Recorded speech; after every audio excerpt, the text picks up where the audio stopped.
प्राचीन काल में एक सेठ जी थे जिनके 7 पुत्र थे। 7 की शादी हो चुकी थी। सबसे छोटे पुत्र की पत्नी सुमन बहुत ही दयालु स्वभाव की थी, परंतु उसे हमेशा इसी बात का दुख था कि उसका कोई भाई नहीं था। एक दिन सेठ जी की सबसे बड़ी बहू ने अपनी देवरानियों से कहा, घर लीपने के लिए पीली मिट्टी लानी है, तुम सब मेरे साथ चलो। सभी बहुएं टोकरी और खुरपी लेकर मिट्टी खोदने चल पड़ती हैं। सभी बहुएं मिट्टी खोद रही थीं, तभी वहाँ एक सांप निकला, जिसे देख बड़ी बहू डर गई और उस सांप को खुरपी से मारने की कोशिश करने लगी। ये देखकर छोटी बहू ने उस सांप को मारने से रोक लिया। भाभी, इसे छोड़ दो, इसे मत मारो, ये हमें कुछ नहीं कहेगा। ठीक है, नहीं मार रही, पर एक जीव के लिए तुम्हारे मन में इतनी दया, जैसे तुम्हारा कोई सगा संबंधी हो। छोटी बहू की बात सुनकर बड़ी बहू ने उसे नहीं मारा और वो नाग एक ओर जाकर बैठ गया। तब छोटी बहू ने उस नाग से कहा, हम अभी लौट कर आती हैं, तुम यहाँ से कहीं मत जाना। ये कहकर छोटी बहू सबके साथ मिट्टी लेकर घर चली गई और वहाँ कामकाज में फंसकर नाग से किया वादा भूल गई। जब छोटी बहू को दूसरे दिन वो बात याद आई तो वो हाथ में दूध का कटोरा लेकर तुरंत नाग के पास पहुंची। उसने देखा वो नाग उसी स्थान पर बैठा है। वो उस नाग से बोली, नाग भैया नमस्कार। तू मुझे भैया कह चुकी है, इसलिए मैं तुझे माफ कर देता हूँ, नहीं तो झूठी बात कहने के कारण तुझे डस लेता। भैया मुझसे भूल हो गई, मैं आपसे क्षमा मांगती हूँ। अच्छा, तू आज से मेरी बहन हुई और मैं तेरा भाई, तुझे जो मांगना हो मांग ले। भैया, मेरा कोई भाई नहीं है, मुझे आपके रूप में भाई मिल गया, मुझे और कुछ नहीं चाहिए भैया। ठीक है बहन, मैं हमेशा एक भाई का फर्ज जरूर निभाऊंगा। इतना कहकर वो नाग वहाँ से चला गया। कुछ समय बीतने पर वो नाग मनुष्य का रूप लेकर सुमन के घर आया और बोला, मेरा नाम नागार्जुन है, मैं अपनी बहन सुमन को लेने आया हूँ, कृपया करके मेरी बहन को भेज दो। पर हमारी बहू का तो कोई भाई नहीं है। मैं इसका चचेरा भाई हूँ, बचपन में ही बाहर पढ़ने चला गया था, ब्याह के वक्त मैं गांव में नहीं था। अच्छा, ठीक है। सुमन बहू, तुम्हारा भाई नागार्जुन तुम्हें लेने आया है, कुछ दिन भाई के घर रह आओ। नाग छोटी बहू के कमरे में गया और उसे अपने बारे में बता दिया। छोटी बहू उसके साथ चल दी। रास्ते में नाग उससे बोला, बहन, मैं अपने असली रूप में आ रहा हूँ, तू डरना नहीं, और जहाँ चलने में कठिनाई हो वहाँ मेरी पूंछ पकड़ लेना। छोटी बहू अपने भाई नाग के कहे अनुसार उसकी पूंछ पकड़कर चलती रही और वो उसके घर पहुँच गई। वहाँ के धन ऐश्वर्य को देखकर वो चकित रह गई। माँ, पिताजी, ये मेरी बहन सुमन है, अब ये कुछ दिन हमारे साथ ही रहेगी। ये तो बहुत अच्छी बात है बेटा, आओ बेटी, अब कुछ दिन आराम से अपने भाई के घर रहो। एक दिन नाग की माता नाग को दूध दे रही थी, तभी सुमन बोली, माँ, आज मैं भैया को दूध दे आऊँ? ठीक है बेटा, जा दे आ। सुमन ने गलती से नाग को गर्म दूध पिला दिया, जिससे उसका मुंह जल गया। सुमन, तुमने ये क्या किया? तुम जानती भी हो तुम्हारा भाई नाग गरम दूध नहीं पी सकता। देखो, गरम दूध पीने से बेचारे का मुंह जल गया। मुझसे बड़ी भारी भूल हो गई माँ। कोई बात नहीं बहन, तुम्हें कहाँ पता था कि मैं गरम दूध नहीं पीता। कोई बात नहीं बेटी, अब तुम उदास मत हो। ऐसे ही कुछ दिन मायके में रहने के बाद नाग और उसके माता पिता ने सुमन को बहुत सा सोना, चांदी, जवाहरात, वस्त्र, आभूषण आदि देकर उसके घर पहुँचा दिया। इतना ढेर सारा धन देकर बड़ी बहू ने ईर्ष्या से कहा, सुमन, तेरा भाई तो बड़ा धनवान है, तुझे तो उससे और भी धन लाना चाहिए। नाग ने ये वचन सुन लिए। उसने सुमन को सब वस्तुएं सोने की लाकर दे दी। ये देखकर बड़ी बहू ने कहा, अब इन सोने की वस्तुओं को झाड़ने के लिए झाड़ू भी सोने की होनी चाहिए। ये सुनकर नाग ने झाड़ू भी सोने की लाकर रख दी। नाग ने सुमन को हीरे और मणियों से जड़ा एक अद्भुत हार दिया था। उसकी प्रशंसा उस देश की रानी ने भी सुनी और वो राजा से बोली, महाराज, हमारी दासी ने बताया है, नगर के सेठ की छोटी बहू सुमन के पास हीरे मणियों से जड़ा एक हार है, हमें वो हार चाहिए, नहीं तो हम आपसे बात नहीं करेंगे। सैनिकों, जाओ और नगर सेठ से वो हार लेकर शीघ्र उपस्थित हो। सैनिकों और मंत्रियों को देखकर सेठ डर गया और डर के कारण सेठ ने छोटी बहू सुमन से हार मंगाकर सैनिकों को दे दिया। सुमन को ये बात बहुत बुरी लगी। उसने अपने नाग भाई को याद किया तो नाग वहाँ प्रकट हुआ। भैया, रानी ने आपका दिया हार छीन लिया है, वो हार मुझे अति प्रिय था। घबराओ नहीं बहन, रानी तुम्हारा हार नहीं पहनेगी। जैसे ही रानी ने हार पहना वैसे ही वो गले में नाग बन गया। ये देखकर रानी चीख पड़ी और रोने लगी। उसने हार को नाग समझकर उतार फेंका। राजा ने सुमन को सेठ के साथ अपने महल में बुलाया और बोला, तूने क्या जादू किया है? मैं तुझे इस अपराध के लिए कठोर दंड दूंगा। राजन, मुझे क्षमा कीजिए। ये हार ही ऐसा है कि मेरे गले में हीरो और मणियों का रहता है और दूसरे के गले में सर्प बन जाता है। यदि तुम सच बोल रही हो तो इस हार को अभी पहन कर दिखाओ। सुमन ने जैसे ही हार पहना वैसे ही वो हीरो मणियों का हो गया। ये देखकर राजा को विश्वास हो गया और उसने प्रसन्न होकर सुमन को ढेर सारी मुद्राएं पुरस्कार में दी।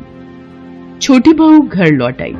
उसके धन को देखकर बड़ी बहू ने ईर्ष्या के कारण उसके पति से कहा, देवर जी, बुरा न मानो तो एक बात कहूँ। हाँ भाभी, बोलो, क्या बात है? देवरानी जी का कोई भाई नहीं था। अचानक से भाई पैदा हो गया और उसने अपनी प्यारी बहन को इतने धन दौलत देकर विदा किया। बात कुछ हजम नहीं हुई।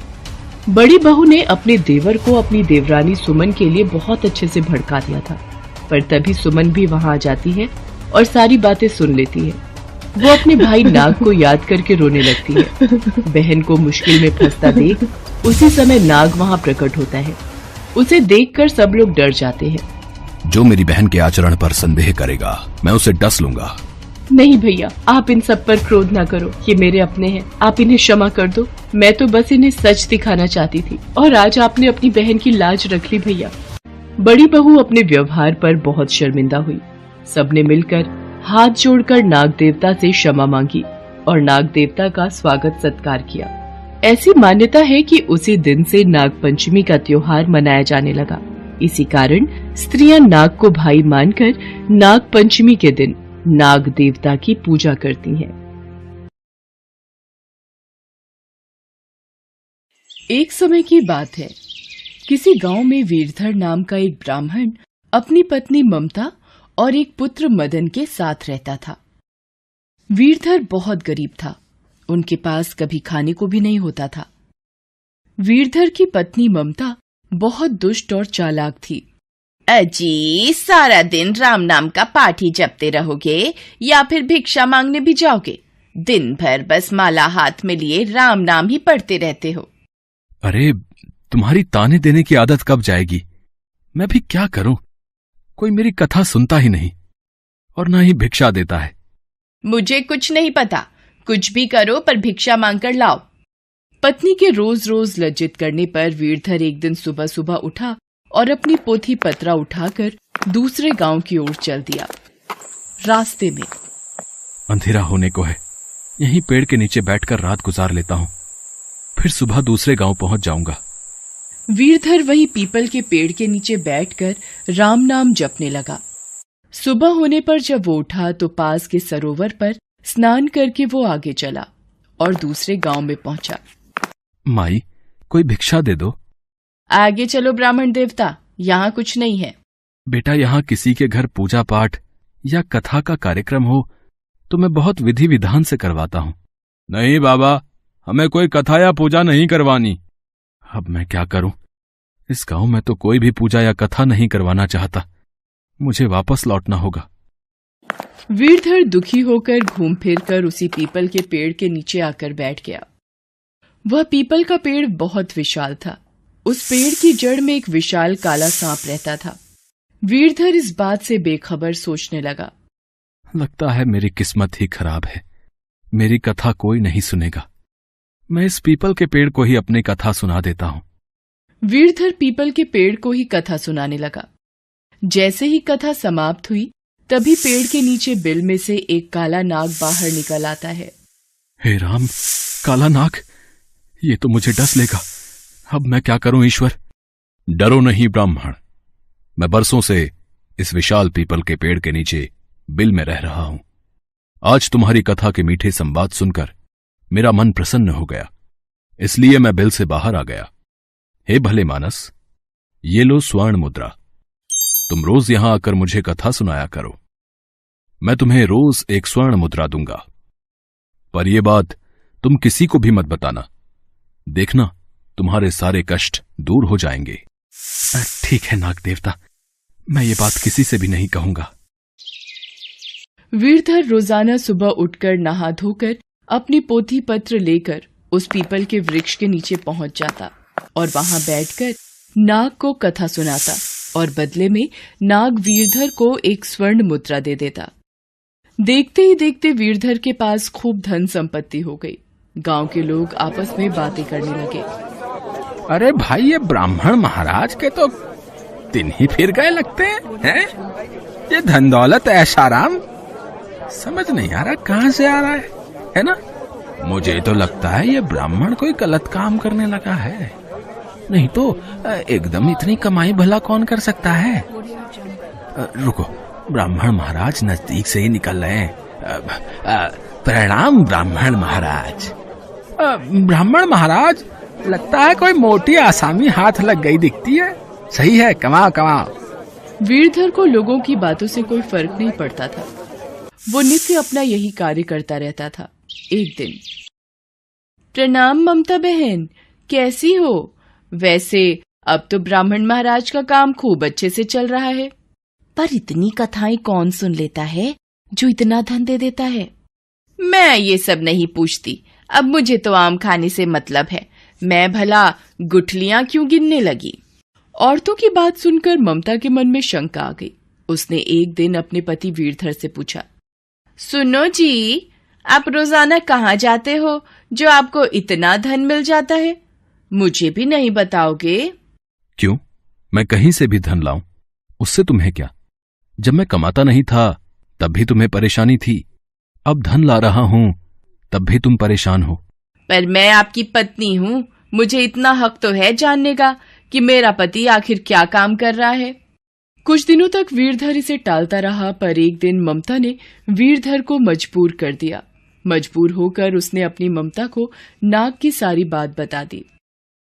अच्छा, ये बात है। फिर तो उस नाग के पास बहुत धन होगा, तभी वो रोजाना तुम्हें एक स्वर्ण मुद्रा देता है।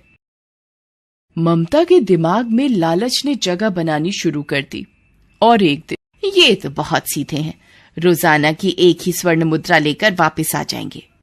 एक काम करती हूँ, इनके खाने में नशे की दवा मिला देती हूँ, जिससे ये बेहोश हो जाएंगे और फिर मदन को जंगल भेज दूंगी। ममता ने वीरधर के भोजन में नशे की दवा मिलाकर उसे खिला दी और बेहोश कर दिया। फिर अपने बेटे से बोली, मदन बेटा, तुम जंगल में उस पीपल के पेड़ के पास जाओ और उस नाग को कथा सुनाना। जैसे ही नाग कथा सुनकर स्वर्ण मुद्रा देने लगे, तुम नाग को मार देना और नाग द्वारा पेड़ में छुपाई सारी संपत्ति ले आना। ठीक है माँ, मैं ऐसा ही करूँगा। वीरधर ब्राह्मण का लड़का मदन पोथी पत्रा लेकर जंगल में गया और पीपल के पेड़ के नीचे बैठकर कथा सुनाने लगा। कथा पूरी होने पर वो नाग बाहर आया और उसको स्वर्ण मुद्रा देने लगा। अच्छा, आज ब्राह्मण की जगह ये लड़का कथा सुना रहा है। कोई बात नहीं, ये लो तुम्हारी स्वर्ण मुद्रा। जैसे ही नाग मदन को स्वर्ण मुद्रा देने लगा, मदन ने कुल्हाड़ी से नाग पर वार कर दिया, जिससे नाग की पूंछ कट गई और नाग ने पलटकर मदन के पैर में डस लिया, जिससे मदन की मौत हो गई। उधर वीरधर को जब होश आया, अरे मैं बेहोश कैसे हुआ? और आज मैं नाग देवता को कथा भी सुनाने नहीं गया। अरे मेरी पोथी पत्रा कहाँ गए? कहीं कुछ गलत तो नहीं हो गया? हे भगवान! वीरधर जल्दी जल्दी जंगल की ओर भागा और उसके रोंगटे खड़े हो गए। मदन मेरे बेटे, ये क्या हो गया? तुम यहाँ मृत अवस्था में कैसे आ गए मेरे बच्चे? ब्राह्मण, मैंने तुम्हें कहा था कि स्वर्ण मुद्रा की बात तुम किसी से नहीं कहोगे। अब तुम यहां से चले जाओ। तुम्हारे पुत्र ने छल से मुझे मारना चाहा, मेरी पूंछ काट दी। तुम्हें मेरी पूंछ कटने का अफसोस नहीं क्या? तुम्हारी सारी धन संपत्ति अब नष्ट हो जाएगी। ये मेरा श्राप है। बेचारा वीरधर सिर पीट लेता है और अपने पुत्र का शव लेकर वापस घर आ जाता है। ये क्या हो गया मेरे पुत्र को? ममता, तुम्हारे लालची स्वभाव की वजह से आज हमारे पुत्र मदन की जान चली गई। ममता भी रोती रही। उसके द्वारा किए लालच की वजह से उसका इकलौता पुत्र मारा गया। अब घोर पछतावे के अलावा ममता और वीरधर के पास कुछ बचा ही नहीं था।